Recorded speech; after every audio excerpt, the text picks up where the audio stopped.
கருணாயக சர்வதேச விமான நிலையத்தில் நேற்றிரவு பெருந்தொகையான போதைப் பொருள் கைப்பற்றப்பட்டிருக்கு. 110 கிலோகிராம். அதனுடைய சந்தை பெறுமதி 110 கோடி ரூபாய்ன்னு சொல்லி மதிப்பிடப்பட்டிருக்கு. சந்தேகத்தின் அடிப்படையில் 22 பேர் கைது செய்யப்பட்டிருக்கிறாங்க. இந்த 22 பேரும் சாதாரணமான ஆட்கள் கிடையாது. இலங்கையில் பரபரப்பாக பேசப்பட்ட ஒரு சம்பவமாக இது பதிவாகி இருக்குன்னு சொன்னால், இந்த 22 பேரும் பௌத்த பிக்குகள் தாய்லாந்துக்கு பாங்காக்குக்கு ஒரு பயணம் செய்து இலங்கைக்கு திரும்பின சந்தர்ப்பத்தில் போதைப் பொருளை கொண்டு வந்திருக்கிறார்கள் என்ற குற்றச்சாட்டின் அடிப்படையில் இந்த 22 பேரும் கைது செய்யப்பட்டிருக்கிறாங்க. ஆனால் அந்த 22 பேருக்கும் இதுக்கும் இடையில நேரடியான தொடர்பு கிடையாது என்ற மாதிரியான ஒரு கதையை இப்ப சமூகமயப்படுத்துறதுக்கான தீவிரமான முயற்சி போலீசாலேயே முன்னெடுக்கப்பட்டிருக்கு. இதுவரைக்கும் இந்த சம்பவத்தில் என்னெல்லாம் தெரிய வந்திருக்கின்றத இந்த வீடியோல தெளிவா பார்த்துடலாம். இலங்கையில் இருக்கிற இளவயதுகளை கொண்டிருக்கிற சில பௌத்த பிக்குகளை பிடிச்சு கொண்டு ஒரு நபர் என்ன செஞ்சிருக்கிறாருன்னு சொன்னா, உங்களுக்கு நான் தாய்லாந்துக்கு பாங்காக்கு போறதுக்கு டிக்கெட் போட்டு தரேன், எல்லா வசதிகளையும் செய்து தரேன், நீங்க அங்க போய் வாங்க என்ற மாதிரி யார் வச்சிருக்கிறாரு.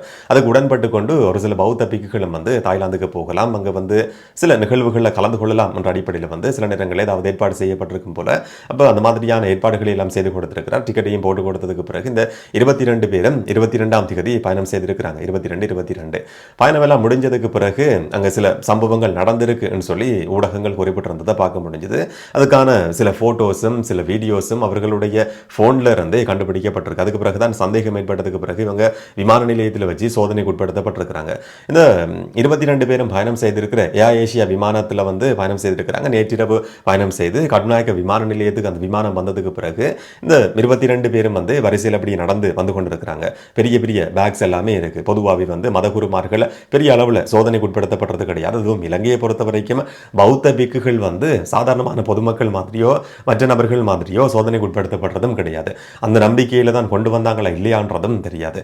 அப்படி நடந்து வந்து கொண்டிருக்கிற சந்தர்ப்பத்தில் பெரிய பெரிய பொதிகள் இருக்கு.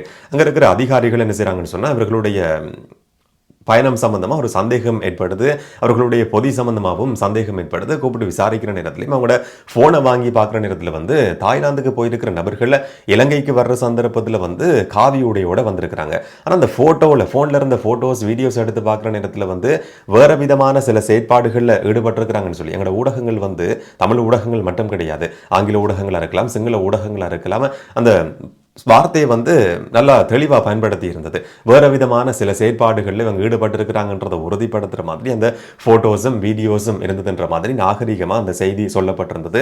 அதுக்கு பின்னால் எனக்கு ஒரு கேள்வி இருக்கு, அதை இந்த வீடியோவில் கடைசியில் நான் சொல்கிறேன். இந்த மாதிரி சோதனைக்கு உட்படுத்துகிற சந்தர்ப்பத்தில் அங்கே காவி உடையெல்லாம் கலட்டி போட்டு சாதாரணமான இளைஞர்கள் தானே, அப்போ தங்களோட வயதுக்கு ஏற்ற மாதிரியான சில செயற்பாடுகளில் சில நேரங்களில் ஈடுபட்டிருக்க முடியும். பேங்காக் தாய்லாந்துன்னு சொன்ன நீ கேட்கவா வேணும், அதுக்கான ஃபோட்டோஸ் வீடியோஸ் எல்லாமே ஃபோனில் இருந்திருக்கு. அதுக்கு பிறகு இவங்களோட பேக் எடுத்து பார்க்குற நேரத்தில் தான் ஒவ்வொருத்தரும் 22 பேரும் 5 கிலோகிராம் கிட்டத்தட்ட 5 கிலோகிராம் பெறுமதியான இடம் இருக்கிற போதைப் பொருளை தங்களுடைய பேக்ல சூட்சுமமான முறையில் மறைச்சு கொண்டு வந்திருக்கிறாங்கன்றது கண்டுபிடிக்கப்படுது.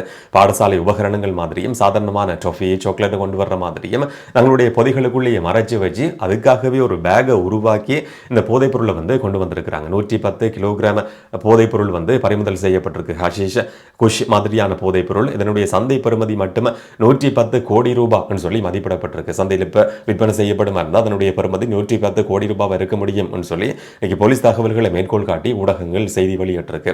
இந்த 22 பேரும் கைது செய்யப்பட்டு தடுத்து வைக்கப்பட்டு விசாரணைகள் நடத்தப்பட்டு வருது. இதுக்கு பின்னால மிகப்பெரிய ஒரு போதைப் பொருள் வலையமைப்பு இருந்திருக்கலாம் என்ற மாதிரியான சந்தேகம் முன்வைக்கப்பட்டது.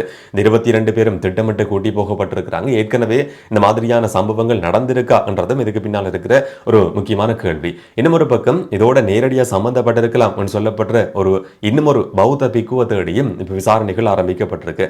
கலனி பிரதேசத்தை சேர்ந்த அமிதானந்த் சொல்லப்பட்ட ஒரு பௌத்த பிக்கு இந்த போதைப்பொருள் கடத்தலோட சம்பந்தப்பட்டிருக்கலாம் சொல்லி நம்பப்படுது.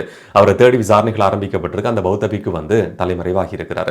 பொதுவாக அரசியல்வாதிகள் தேடப்படுற சந்தர்ப்பங்கள்ல அரசியல்வாதிகள் தலைமறைவாகிறது பௌத்த விகாரிகளுக்குள்ள சொல்லி இதுக்கு முதல்ல நாங்கள் கேள்விப்பட்டிருக்கிறோம். அப்படியான சந்தர்ப்பத்தில் அரசியல்வாதிகளை கண்டுபிடிக்க முடியாது, கைது செய்ய முடியாது. ஒரு பௌத்த பிக்குவே இப்ப தலைமறைவாகி இருக்கிறாருன்னு சொன்னா கண்டுபிடிக்கப்படுவாரா இல்லையான்றதை நாங்கள் பொறுத்திருந்து பார்க்கலாம். ஆனா இந்த பௌத்த பிக்கு இதே மாதிரி சில நபர்களை கூட்டிக் கொண்டு இதுக்கு முதல்லையும் வெளிநாட்டுக்கு போயிருக்கிறார், போய் வந்திருக்கிறார் என்று சொல்லப்படுது. அந்த சந்தர்ப்பத்திலையும் இதே மாதிரி போதைப்பொருள் கடத்தப்பட்டதா என்ற ஒரு சந்தேகமும் இருக்கு. அதை உறுதி செய்யறதுக்கு அவரை கைது செய்ய வேண்டியிருக்கு, விசாரிக்க வேண்டியிருக்கு.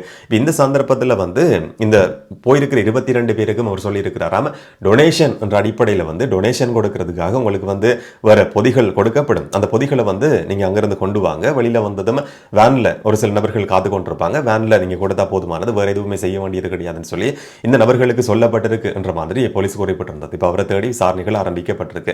ஆனால் இங்கே போலீஸ் குறிப்பிட்ட ஒரு முக்கியமான விஷயம் என்னன்னு சொன்னால், இப்போ கைது செய்யப்பட்டிருக்கிற 22 பௌத்த பிக்குகளுக்கும் இந்த போதைப்பொருள் கடத்தலுக்கும் இடையில எந்த விதமான நேரடியான சம்பந்தமும் கிடையாது. அவங்கள இந்த பபா கதைன்னு சொல்லி நாங்கள் கேள்விப்பட்டிருக்கிறோம். குழந்தைகளுக்கு சொல்ற மாதிரியான கதைன்னு சொல்லி, இப்படிதான் நடந்தது உங்களுக்கு தெரியுமான்னு சொல்லி சிலருக்கு சில நேரங்களில் ஓ அப்படியான்னு சொல்லி நாங்களும் நம்புறது வளமையானது. அந்த மாதிரி தான் இப்போ போலீஸ் தகவல்களை மேற்கோள் காட்டி ஊடகங்கள் செய்தி வெளியிட்டிருந்ததை பார்க்க முடிஞ்சுது. இந்த 22 பேருக்கும் அவர்களுடைய பொதிக்குள்ள சூட்சுமமான முறையில் மறைச்சு வைக்கப்பட்டிருந்த 110 கிலோகிராமுக்கும் அதிகமான குஷி போதைப்பொருள் சம்பந்தமா, ஹஷிஷ் போதைப்பொருள் சம்பந்தமா எதுவுமே தெரியாது. அவர்களுக்கு தெரியாம தான் அந்த பேக்கை கொண்டு வந்திருக்கிறாங்க என்ற மாதிரியான ஒரு கருத்தை போலீஸ் ஊடக பேச்சாளர் சொல்லி இருக்கிறார்னு சொல்லி ஒரு சிங்கள ஊடகம் இன்றைக்கு செய்தி வெளியிட்டிருந்தது. இந்த மாதிரியான ஒரு கருத்து விசாரணைகள் இப்போ நடத்தப்பட்டு வர்ற பின்புலத்தில் அந்த தேரர்களுக்கும் இதுக்கும் இடையில எந்த விதமான தொடர்பும் கிடையாது என்ற கருத்தை சமூகமயப்படுத்துறதுக்கான ஒரு முயற்சி போலீசால முன்னெடுக்கப்படுதா என்ற ஒரு குற்றச்சாட்டு இந்த இடத்துல விமர்சனமா முன்வைக்க வேண்டியிருக்கு, ஒரு குற்றச்சாட்டாகவும் முன்வைக்க வேண்டியிருக்கு. இன்னும் ஒரு பக்கம் இந்த விஷயத்தை ஊடகங்கள் கையாண்டு இருக்கிற விதத்தை பார்க்குற நேரத்தில் எங்கள் நாட்டில் எப்படியான ஊடகங்கள் இருக்கான்னு சொல்லி கொஞ்சம் ஆச்சரியப்பட வேண்டியிருக்கு. முதலாவது பயன்படுத்தப்பட்டிருக்கிற வார்த்தைகள் அப்படின்னு சொன்னா வேறு விதமான செயற்பாடுகளில் ஈடுபட்டார்கள் என்பதை உறுதிப்படுத்துவதற்கான சில புகைப்படங்களும் காணொளிகளும் தொலைபேசியிலிருந்து கண்டுபிடிக்கப்பட்டிருக்கின்ற மாதிரி அந்த வார்த்தை அழகா பயன்படுத்தப்பட்டிருந்தது. பொதுவாக இந்த மாதிரியான வார்த்தைகள் பயன்படுத்தப்படுமா இருந்தால் அது வரவேற்கப்பட வேண்டியது. ஆனால் இலங்கையில் இருக்கிற ஒரு சில ஊடகங்களை பொறுத்த வரைக்கும் ஒரு சின்ன உதாரணத்தை நான் சொல்றேன். ஒரு மருத்துவர் பாலியல் வன்கொடுமைக்கு உட்படுத்தப்பட்ட சம்பவம் பதிவாகி இருந்தது நீர்கொழும்புலன்னு சொல்லி நினைக்கிறேன். அந்த வன்கொடுமைக்கு உட்படுத்தப்பட்ட நபர் யார், எந்த இடத்துல வேலை செய்கிறவர், எந்த விடுதியில் இந்த சம்பவம் நடந்தது, அந்த பாலியல் வன்கொடுமை எப்படி நடந்தது என்றது வரைக்கும் விவரிக்கப்பட்டிருந்தது. இதுல எல்லாம் இன்வெஸ்டிகேட்டிவ் ஜேர்னலிசம் செய்யக்கூடிய எங்களுடைய ஒரு சில ஊடகங்கள் இந்த வார்த்தையை கையாண்டிருக்கிற விதத்தை பார்க்குற நேரத்தில் உண்மையிலேயே ஆச்சரியப்படுற மாதிரி இருந்தது. இன்னும் ஒரு விஷயம் என்னன்னு சொன்னா, அந்த போட்டோஸையும் வீடியோஸையும் காட்டுற சந்தர்ப்பத்தில் மீடியா எதிக்ஸ் நாங்கள் ஃபாலோ பண்ணி இருக்கிறோம்.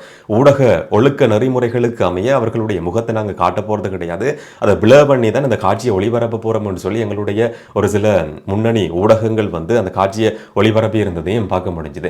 இதுவரைக்கும் இலங்கையில் இனவாதத்தை தூண்டுறதுக்கான செயற்பாடுகளில் மிக தீவிரம் ஈடுபட்டு கொண்டிருந்த ஒரு சில ஊடகங்கள் இதுக்கு முதல் எத்தனையோ நபர்கள் கைது செய்யப்பட்ட சந்தர்ப்பங்களில் எல்லாம் இதை பற்றி கண்டுகொள்ளவே இல்லை. ஊடக நெறிமுறை என்று சொன்னா என்னன்னு சொல்லி கேள்வி கேட்கக்கூடிய நிலைமையில இருந்த ஊடகங்கள் இன்னைக்கு பௌத்த பிக்குகள் போதைப் பொருளோட கைது செய்யப்பட்ட செய்தி காட்சிகள் வெளிவந்ததுக்கு பிறகு ஊடக எதிக்ஸை நாங்கள் கடைபிடிக்க போறோம், முகத்தை காட்ட போறது கிடையாதுன்னு சொல்லி அந்த முகத்தை பிளர் பண்ணி காட்டியிருக்கிறத பொறுத்த வரைக்கும் அது காட்டப்படணுமா இல்லையா ரெண்டு விதமான கருத்துக்கள் இருக்கு. அது விவாதத்துக்குரிய ஒரு விஷயம். ஆனா மற்ற நபர்களினுடைய முகத்தை காட்ட முடியும்னு சொன்னா பௌத்த பிக்குகளினுடைய முகத்தை ஏன் காட்ட முடியாது என்ற ஒரு கேள்வியும் இதுக்கு பின்னால் இருக்கு.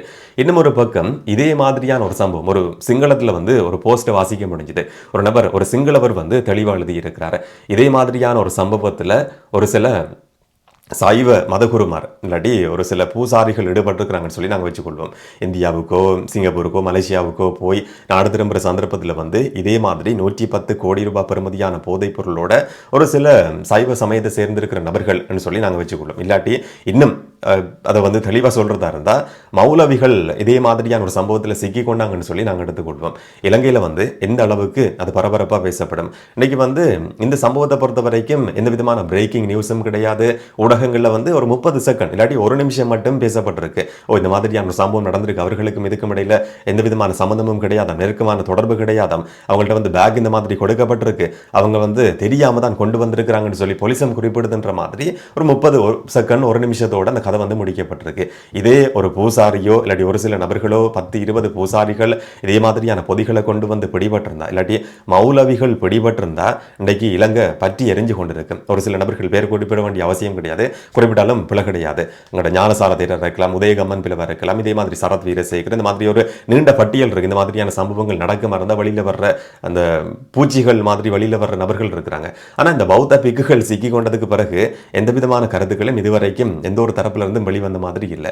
சில நேரங்களில் வந்து எதிர்வர போற ஒரு சில நாட்களில் ஒரு சில மணித்தியாலங்களில் சில நேரங்களில் இப்படி சொல்லலாம், எங்களோட மகா சங்கத்தை ஒடுக்கிறதுக்கான ஒரு தீவிரமான முயற்சி திட்டமிட்டு ஒரு சதிக்குள்ள சிக்க வைக்கப்பட்டிருக்கிறார்கள், இதுக்கு பின்னால் இருக்கிறது இவர்கள் தான், இல்லாட்டி வளமையா சொல்றது தானே, புலம்பெயர் தமிழர்கள் ஈழத்தமிழர்கள் இதுக்கு பின்னால் இருக்கிறாங்கன்னு சொல்லி சொல்லப்படுற மாதிரி இதுக்கு பின்னாலேயும் அவர்கள் தான் இருக்கிறாங்கன்னு சொல்லி சொல்றதுக்கும் சில நபர்கள் முயற்சி எடுக்க போறாங்களா இல்லையான்றதை நாங்கள் பொறுத்திருந்து பார்க்கலாம். இந்த சம்பவம்ன்றது இலங்கையில் இன்றைக்கு பரபரப்பா பேசப்படுது. பௌத்த பிக்குகள் 22 பேர் இந்த மாதிரி கட்டுநாயக்க விமான நிலையத்தில் கைது செய்யப்பட்டிருக்கிற முதல் சந்தர்ப்பம் இது. கட்டுநாயக்க விமான நிலையத்தில் இந்த அளவுக்கு பெருந்தொகையான போதைப் பொருள் பறிமுதல் செய்யப்பட்டிருக்கிற முதல் சந்தர்ப்பம் இதுன்னு சொல்லியும் குறிப்பிடப்பட்டிருக்கு. 22 பேர் சம்பந்தமாகவும் தீவிரமான விசாரணைகள் நடத்தப்பட்டு வருது. இன்னும் ஒரு பௌத்த பிக்குவ தேடியும் விசாரணைகள் ஆரம்பிக்கப்பட்டிருக்கு. அவர் கைது செய்யப்படுவாரா, இந்த மாதிரியான சம்பவம் இதுக்கு முதல்ல நடந்திருக்கா, இதுக்கு பின்னால் இருக்கிற வலையமைப்பு சம்பந்தமான முழுமையான தகவல் வெளிவருமா இல்லையான்றதை நாங்கள் பொறுத்திருந்து பார்க்கலாம். இதை பற்றி நீங்கள் என்ன நினைக்கிறீங்கன்றதை கமெண்ட்ல சொல்லுங்கள். இன்னும் ஒரு வீடியோவில் இன்னும் ஒரு தகவலோட சந்திக்கலாம். வணக்கம்.